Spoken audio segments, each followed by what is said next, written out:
اس لیے ضروری ہے مرد کے لیے کہ مرد اپنے گھر میں اتنا زبردست بیلنس رکھے کہ اسے ہر طرح سے ماحول بنا کے رکھے، عدل و انصاف کا پیمانہ برقرار رکھے، اور گھر کے تمام لوگوں کو اس بات کا احساس دلائے میں سچائی کے ساتھ اور انصاف کے ساتھ ہوں، نہ میں ماں کا ظلم عورت پر برداشت کر سکتا ہوں، نہ عورت کا کوئی ظلم اپنی ماں کے خلاف برداشت کر سکتا ہوں۔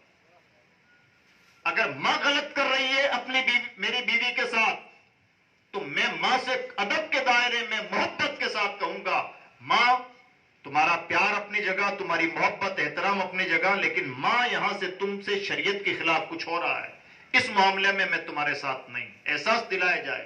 اور اگر عورت اپنے شوہر کو اپنی ماں کے خلاف بھڑکا رہی ہے، اپنی ساس کے خلاف، تو عورت کو اس بات کا احساس دلائے کہ تمہاری محبت میں کوئی کمی نہیں، لیکن یہاں سے تم ایک لائن کراس کر رہی ہو، اور اس کراسنگ میں میں تمہارا سپورٹر نہیں۔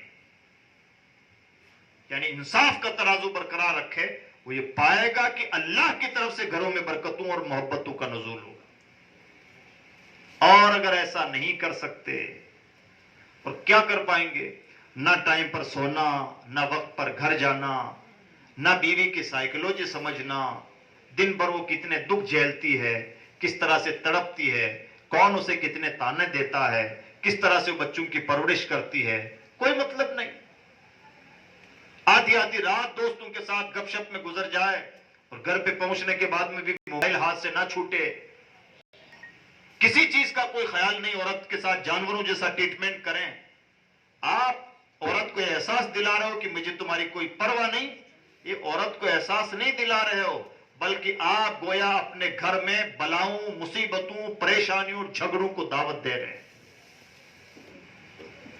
وہ جانور نہیں ہے، وہ بے عقل نہیں ہے، وہ ہر چیز سمجھتی ہے۔ آپ اگر شرارت کر سکتے ہیں تو اس کے پاس بھی دل و دماغ ہے، انداز بدل جائے گا۔ جھگڑے کا اسٹائل ہمیشہ یکساں نہیں ہوتا، بدلہ لینے کا اسٹائل یکساں نہیں ہوتا، اس لیے عقل مند آدمی وہ ہوتا ہے جو گھر میں ایسا ماحول ہی نہ بننے دے۔ یہ ماحول کیسے بنے گا؟ وقت میں زیادہ گنجائش نہیں، چند باتیں موٹی موٹی سن لیں۔ حضور کی سنت ہے، حضور اپنے پاک بیویوں سے اس قدر محبت فرماتے کہ آپ نے اپنے پاک بیویوں کے لیے کچھ اسپیشل نام رکھے ہوئے تھے جن سے پکارتے۔ ایک نام حضرت عائشہ صدیقہ رضی اللہ تعالیٰ عنہ کا آپ نے رکھا حمیرہ، لال رنگ والی۔ محبت کی بولی میں یہ نام تھا، جسے ہم کہتے ہیں گوری چٹی، لال، یعنی عورت جب تھوڑا موٹی تازی ہو، ہٹی کٹی ہو تو گال سرخ ہوتے ہیں۔ نام عائشہ اسی نام سے پکارا جاتا۔ اکیلے میں تنہائی میں کہیں ہوتے تو پیار سے اپنی بیوی کو حمیرہ کہہ کے پکارتے، نہایت خوش ہو جاتی۔ اور عورت کی یہ سائیکولوجی ہے، اگر اکیلے میں شوہر اپنی بیوی کو پگلی بھی کہہ کے پکارے وہ خوش ہو جاتی ہے بیچاری۔ اسے اس بات کا احساس ہونا چاہیے کہ میرا شوہر مجھے چاہتا ہے، اور جو شوہر یہ احساس دلانے میں کامیاب ہوتے ہیں ان کی زندگی کامیاب، اور جو شوہر یہ احساس دلانے میں کامیاب نہیں ہوتے، ان کی عورتیں پگلی ہوں یا نہ ہوں وہ خود ضرور پاگل ہیں، ناکام لوگ ہیں۔ ہمیں لگتا ہے ہم کسی کو کیسے چڑھائیں، یہ چڑھانے کی بات نہیں ہے، یہ سمجھداری کی بات ہے۔ پیغمبر کا انداز دیکھیں، قربان جائیں کتنی بڑی بات، پیغمبر اسلام کا اسوہ کتنا کامل ہے۔ حضور نبی اکرم صلی اللہ علیہ وسلم، وقت میں گنجائش نہیں تفصیل کی، عادت تھی سفر میں ہوتے تو اپنی بیویوں کے ساتھ دوڑ لگاتے تھے۔ دوڑ لگاؤ کون آگے بڑھتا ہے، یہ کام کون کر رہے ہیں؟